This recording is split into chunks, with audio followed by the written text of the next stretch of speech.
How to check TikTok chat history. Hello everyone, welcome back to our channel. So let's dive right in without wasting any time.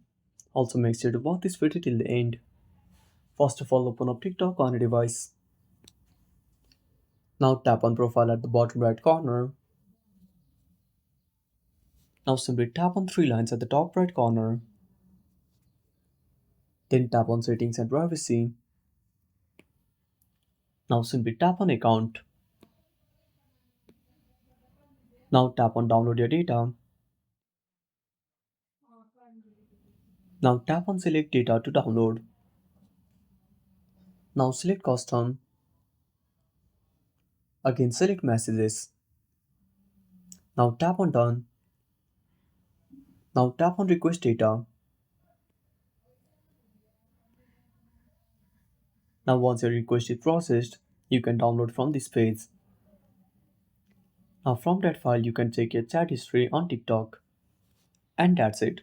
Thanks for watching. Make sure to subscribe our channel and hit the bell icon. See you in the next video.